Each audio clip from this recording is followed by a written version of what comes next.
Guys, now we will talk about perfect substitutes. In order to understand the optimality of perfect substitutes, it is imperative for us to first talk about the utility function in case of a perfect substitute. Well guys, in generic form, perfect substitute का utility function दिखता है ax1 plus bx2. अब यहाँ पर दो तरीके से इसको समझना है. Why there is a plus sign? देखिए परफेक्ट सब्स्टिट्यूट के केस में what matters is the total. मैं आपको कहता हूँ कोक पेप्सी परफेक्ट सब्स्टिट्यूट है तो 10 पेप्सी लोगे या 12 Coke, obviously you would say 12 Coke. So what matter is the total. अब ये जो ए और बी दिख रहा है ना, मैं इसको दो तरीके से आपको इंटरप्रेट करके दूंगा. बहुत ध्यान से सीखेगा, आपको आपकी बुक में नहीं मिलेगा जो तरीका मैं सिखा रहा हूँ. सो ये कैसे बनता है अभी बताता हूँ. केस 1 है 1-for-1 Coke versus Pepsi. Suppose एक कोक एक पेप्सी के बराबर है मेरे लिए. In this case the utility function will be x1 plus x2, यानी a और b 1 रखे हैं. तो इसका मतलब क्या है, इसका पहला तरीका है समझने का a और b का, दैट a और b रिप्रेजेंट करते हैं relative importance of the goods. In this case Coke और पेप्सी मेरे लिए इक्वली इंपॉर्टेंट है. अभी जैसे जैसे आगे चलेंगे आपको पता लगेगा. अब अगर मैं ये वाले केसेस पर रखकर आईसी बनाऊं तो 3, 3, 4, 4 और ये स्ट्रेट लाइन आईसीज. इसका दूसरा तरीका ए और बी समझने का, इसको स्लोप भी कहते हैं. Minus A by B will decide the slope of the IC. अब आएगा मज़ा. Suppose case is not 1-for-1. अब मैं आपको कहता हूं कि if you give me 2 blue pens I will give you 1 red pen. वो तो 1-for-1 था ना कोक पेप्सी बेटा. यहाँ पर वो कहता है 1-for-1 नहीं है. मैं कहता हूँ I will give you 1 red pen if you give me 2 blue pens, यानी मेरे लिए एक रेड पेन 2 ब्लू पेन्स के बराबर है. अब इसमें कैसे ट्रीट करें आइए देखते हैं बच्चों. अब मैंने यहाँ ले लिया रेड पेन को गुड 1 और ब्लू पेन को ले लिया गुड 2. तो सबसे पहले यूटिलिटी फंक्शन देखो. ax1 plus bx2 is 2x1 plus x2. बच्चों कहते हैं ये कैसे हो गया, इसको समझना तरीके से. क्या मैं कह सकता हूँ कि गुड 1 जो कि रेड है, मैं कह रहा हूँ कि मैं एक रेड आपको तब दूंगा जब आप मुझे 2 ब्लू पेन दोगे, यही कहा. तो आप इसको ऐसे समझो, इसको बोलते हैं रिलेटिव इंपॉर्टेंस. ये गुड 1 यानी रेड पेन की एक यूनिट है, ये गुड 2 यानी ब्लू पेन की एक यूनिट है. डोंट यू थिंक बच्चों good 1 that is red pen का एक unit is twice as valuable as good 2 का एक यूनिट. आपने क्या कहा था कि मैं एक लाल पेन एक रेड पेन तब दूंगा जब मुझे बदले में 2 ब्लू पेन्स मिलेंगे, राइट, यू सेड दैट. तो डोंट यू थिंक एक रेड पेन आपके लिए 2 ब्लू पेन्स के बराबर है, यानी अगर मैं एक रेड पेन और एक ब्लू पेन को आमने सामने रखूं तो रेड पेन की इंपॉर्टेंस ब्लू पेन से ट्वाइस है. That's how it is 2x1 plus x2. Slope हो गया 2 या -2, माइनस साइन लगा सकते हैं. आईसी देखिए 1, 2, 2, 4. पता है क्यों? क्योंकि एक रेड पेन और 2 ब्लू पेन बराबर है. 2 रेड पेन और 4 ब्लू पेन्स आपस में बराबर हैं.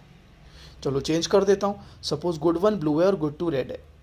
तो डोंट यू थिंक एक ब्लू गुड 1 ब्लू है एक रेड के हाफ इंपॉर्टेंस रखता है, बिकॉज 2 ब्लू पेन बना के एक रेड पेन के बराबर जाते थे. तो डोंट यू थिंक एक blue pen will be having a relative importance of half equal to 1 unit of red, that is good 2. आइए और सिखाते हैं आपको, डोंट यू वरी, और सीखते हैं. बहुत सारे केसेस बनाए. First, x1 and x2 are perfect substitute if 1 unit of x1 is equal to 3 units of x2. यानी अगर आप मेरे को 3 यूनिट्स दोगे ना x2 के, तब मैं आपको x1 की एक यूनिट दूंगा. यानी मेरे लिए गुड 1 की एक यूनिट गुड 2 की एक यूनिट के मुकाबले 3 टाइम्स इंपॉर्टेंट है.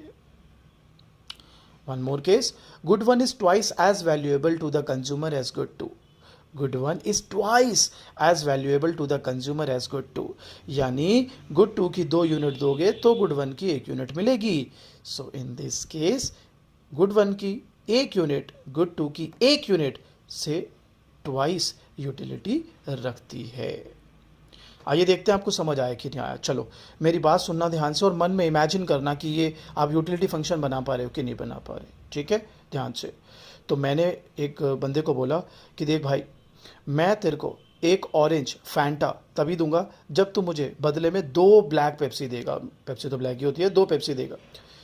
तो आपको नहीं लगता मेरी यहाँ पर जो एक तरह से प्रेफरेंस है कि मैं सब्स्टिट्यूट तो मान रहा हूँ, मैं ऑरेंज के बदले में ब्लैक, ब्लैक के बदले में ऑरेंज ट्रेड कर रहा हूँ, बट 1-for-1 नहीं है. आप कहोगे क्यों नहीं है? अरे हो सकता है मेरे पास ब्लैक बहुत सारी हो सकता है ऑरेंज की शॉर्टेज हो. तेरे को उससे क्या मतलब? तू बता यूटिलिटी फंक्शन क्या बिल्ड होगा. क्वेश्चन रिपीट कर रहा हूँ. मैं तेरे को 1 फैंटा तब दूंगा जब तू मेरे को 2 पेप्सी देगा। अब अगर मैं फैंटा को गुड 1 मान लूं तो ये हो जाएगा 2F प्लस पेप्सी, यानी पेप्सी और फैंटा की एक यूनिट अगर आमने सामने रखो तो फैंटा की इंपॉर्टेंस ट्वाइस है। क्यों? क्योंकि आप ही ने तो कहा कि मैं एक फैंटा तब दूंगा जब मुझे 2 पेप्सी मिलेंगी, यानी एक फैंटा एक पेप्सी अगर रखी जाए आमने सामने तो फिर फैंटा की इंपॉर्टेंस डबल है देन एक यूनिट ऑफ पेप्सी से।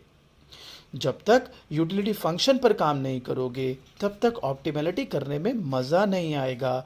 अब मैं सिखाता हूँ कैसे परफेक्ट सब्स्टिट्यूट्स के केस में ऑप्टिमैलिटी सॉल्व की जाए। केस 1, बड़े सारे केस बनाए मैंने तेरे लिए बेटा। इनकम है 100, गुड 1 का प्राइस है 1, गुड 2 का प्राइस है 2। यूटिलिटी फंक्शन दिया x1 प्लस x2 यानी 1 for 1। अब ऑप्टिमैलिटी निकालनी है। आपको कॉलेज में सिखाएंगे बड़ी बोरिंग अप्रोच, स्लोप्स कंपेयर करके। वो मेरे से भी सीख लेना अपने डाउट सेशन में, पर वो बहुत ही बोरिंग अप्रोच है। मैं आपको सिखाता हूँ कुछ फ्रेश जो बुक में भी ना हो, मज़ा करते हैं। बजट लाइन बनाई मैंने, ये बजट लाइन आ गई। अब अगर खाली गुड 1 लूँ तो 100 यूनिट्स आता है, खाली गुड 2 लूँ तो 50 यूनिट्स आता है। तो अब आपको ये देखना है कि कंज्यूमर कौन सा गुड कंज्यूम करेगा। देख लेते हैं। यूटिलिटी फंक्शन है ना ये वाला, इसमें ही वैल्यूज़ डाल दो। 100 प्लस 0, क्योंकि खाली गुड 1 ले रहे हो ना तो 100 वैल्यू आ रही है। 0 प्लस 50, खाली गुड 2 ले रहे हो तो 50। आप बताओ 100 ज़्यादा कि 50? सर क्या बात कर रहे हो, 100 ज़्यादा है। तो फिर इस केस में जो कंज्यूमर का ऑप्टिमल आएगा वो आएगा व्हेन ही बाइज 100 यूनिट्स।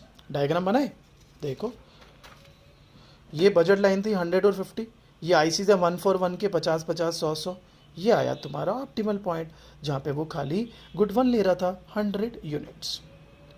बहुत बढ़िया तरीका है, you will love it, trust में, बुक में नहीं मिलेगा। आ जाओ आगे बढ़ते। केस 2, इनकम है 100, P1 1, P2 1। तो आप कहोगे तो सेम ही है। सेम कैसे है यार? पिछले केस में प्राइसेस अलग थे, इस केस में प्राइसेस सेम हैं, फंक्शन सेम रखा मैंने।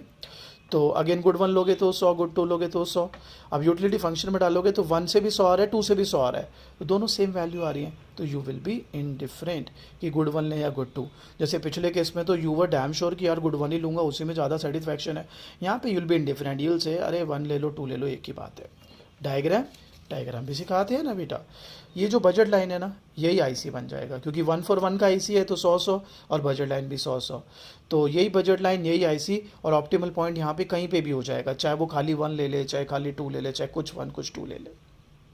अब आते हैं केस 3 पर, इसमें आएगा मज़ा। इनकम है 100, P1 1, P2 1, utility function not 1 for 1, 2x1 plus x2 interpret कर। इंटरप्रेशन ये है कि मैं गुड 1 की एक यूनिट तब दूंगा जब मुझे 2 यूनिट ऑफ गुड 2 मिलेंगी। क्यों? क्योंकि गुड 1 की एक यूनिट गुड 2 की एक यूनिट के मुकाबले ट्वाइस वैल्यूएबल है मुझे। तो बजट लाइन बनाई, वही 100 100 आ गया। आगे बढ़ते हैं बेटा। अब यूटिलिटी फंक्शन में डाला मैंने, तो खाली गुड 1 ले रहा हूँ तो 200, खाली गुड 2 ले रहा हूँ तो 100। तो भैया अपन तो समझदार हैं, गुड 1 लेंगे खाली। अब बजट लाइन तो वही 100 100 आ गई। अब ये देख बेटा, ये यूटिलिटी फंक्शन वाला है ना, 50 100 100 200, क्योंकि यूटिलिटी फंक्शन ये था बच्चे 2x1 प्लस x2। याद कर, अगर इसको हम इंटरप्रेट कैसे करते कि गुड 1 की एक यूनिट गुड 2 की 2 यूनिट के बराबर है। तो बच्चे गुड 1 50, गुड 2 100, गुड 1 100, गुड 2 200। ये ऑप्टिमैलिटी आई हायर आईसी 2 पर मेरे बच्चों। कूल। एक और केस, मज़ा करते हैं तो पूरा करेंगे ना। केस 4, अब हमने कहा income 100, price 1 4, P2 1। Budget line बनाई, तो खाली गुड 1 ले रहे हैं तो 25 आ रहा है, खाली गुड 2 ले रहे हैं तो 100 आ रहा है। नाउ अगेन मैं इन वैल्यूज़ को फंक्शन में डाल रहा हूँ, तो 2 × 25 50, 0 प्लस 100 100। तो डोंट यू थिंक मैं तो गुड 2 के लिए जाऊँगा? एक चीज़ समझ रहे हो, बहुत सारी चीज़ें डिसाइड करेंगी आपका ऑप्टिमैलिटी फंक्शन या ऑप्टिमैलिटी पॉइंट। गुड के प्राइसेस क्या हैं, आपका यूटिलिटी फंक्शन क्या है, वो सारी चीज़ों को कंसीडर करना पड़ेगा।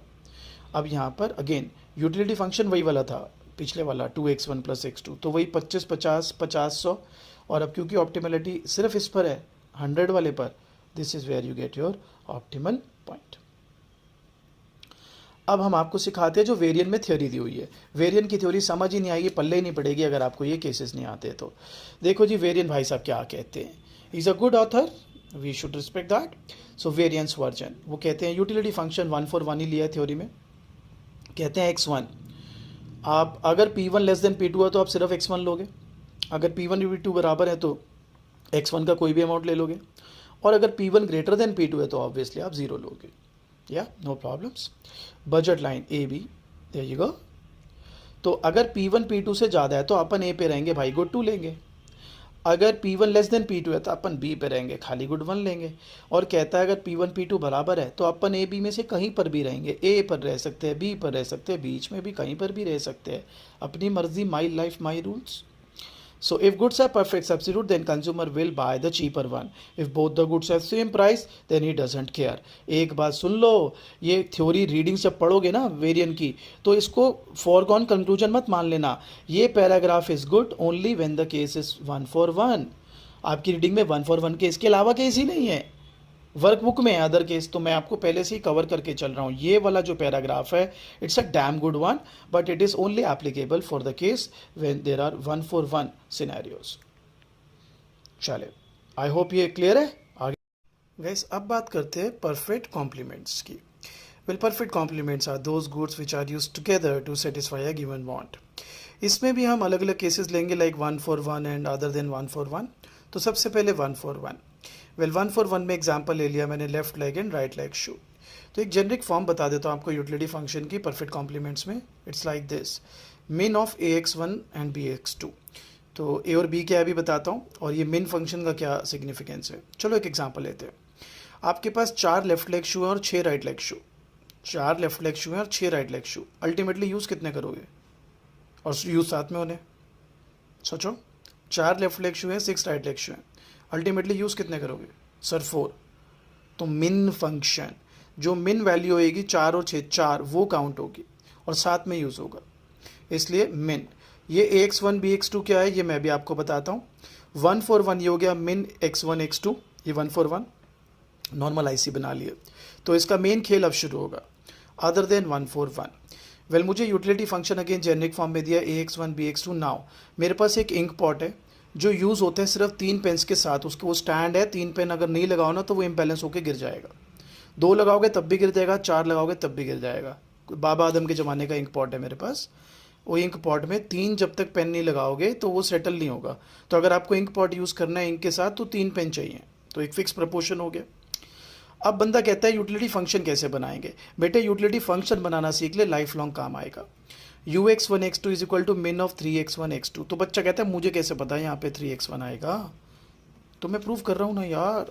ये देखो, मैं कहता हूँ 3x1 is equal to x2, इसको हमेशा बाहर ले आना है. ये जो फंक्शन है ना, तो 3x1 is equal to x2 ये बाहर ले आओ. प्रूव करते हैं.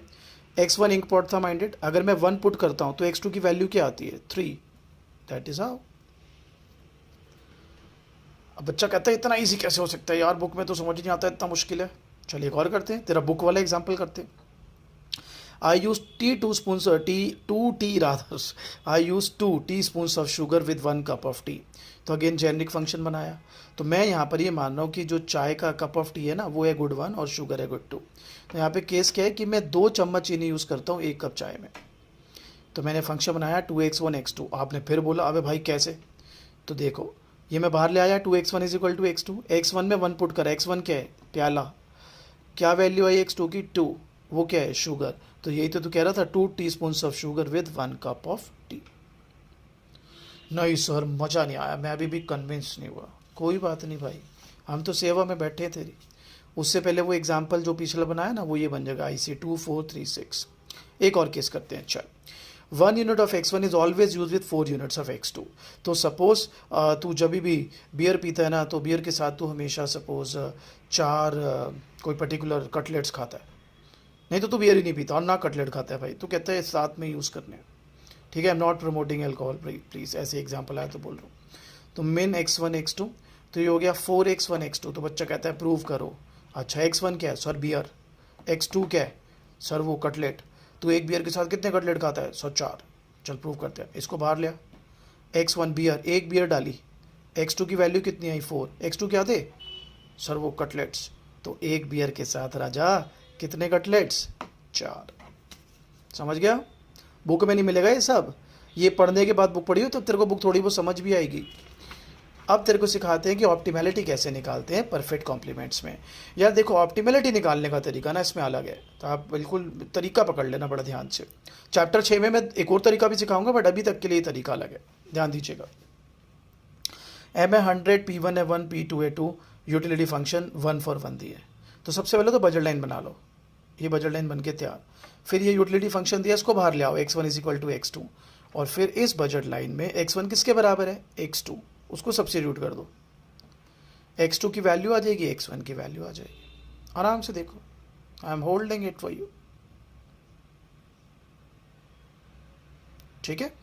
अब यूजुअली इम्तिहान में डायग्राम बनाने को नहीं आता, बट मैं डायग्राम के साथ सिखा रहा हूँ आपको। देखो, बजट लाइन वही 100 डिवाइडेड बाय 1, 100 डिवाइडेड बाय 2, और ये 33 पर आपका जो ऑप्टिमल पॉइंट था शो कर देता हूँ, देयर यू गो, राइट। चलो एक और केस करते हैं। सपोज अब इनकम है 100, P1 P2 दोनों एक है, लेकिन मेन फंक्शन जो है ना कॉम्प्लीमेंट्री का वो है 2x1 x2, यानी गुड 1 की 1 यूनिट गुड 2 की 2 यूनिट्स के साथ यूज होगी। हाँ सही सुन रहा है तू, उल्टा नहीं बोल रहा मैं। गुड 1 की 1 यूनिट गुड 2 की 2 यूनिट्स के साथ यूज होगी। सर उल्टा बोल रहे हो तो फिर पीछे जा और दोबारा देख वीडियो। चलो जी, budget line x1 + x2 = 100, utility function आगे मैंने क्या बोला है, बाहर ले आओ, 2x1 = x2, और इसको बजट लाइन में डाल दो वापस। देखो, x1 + x2 100 थी, आपने अभी अभी मेरे को बोला दैट दिस 2x1 = x2, तो x2 को सब्स्टिट्यूट कर देता हूँ 2x1 से। That's precisely what I am doing. 3x1 100, values आ गई, सुंदर सा चित्र बन गया, डायग्राम बन गया। आ रहा है मजा? This is perfect complements. तो हमने तेरे को यूटिलिटी फंक्शन भी सिखा दिया बच्चा, और हमने कोशिश किया कि तेरे को इसका ऑप्टिमैलिटी भी आ जाए। इसके बाद वेरिएंट पढ़, उधेड़ दे वेरिएंट को, कोई दिक्कत नहीं। अब बात करेंगे न्यूट्रल्स एंड बैड्स की। तो आपको चैप्टर 3 में सिखाया था न्यूट्रल्स क्या होते हैं। न्यूट्रल्स होते हैं जिसके बारे में कंज्यूमर केयर ही नहीं करता। याद करो वेज और नॉन वेज का एग्जांपल। मैं वेजिटेरियन हूँ, तो नॉन वेज सस्ता हो या महंगा हो मुझे क्या फ़र्क पड़ रहा है, मैं तो वेज पे ही फोकस करूँगा।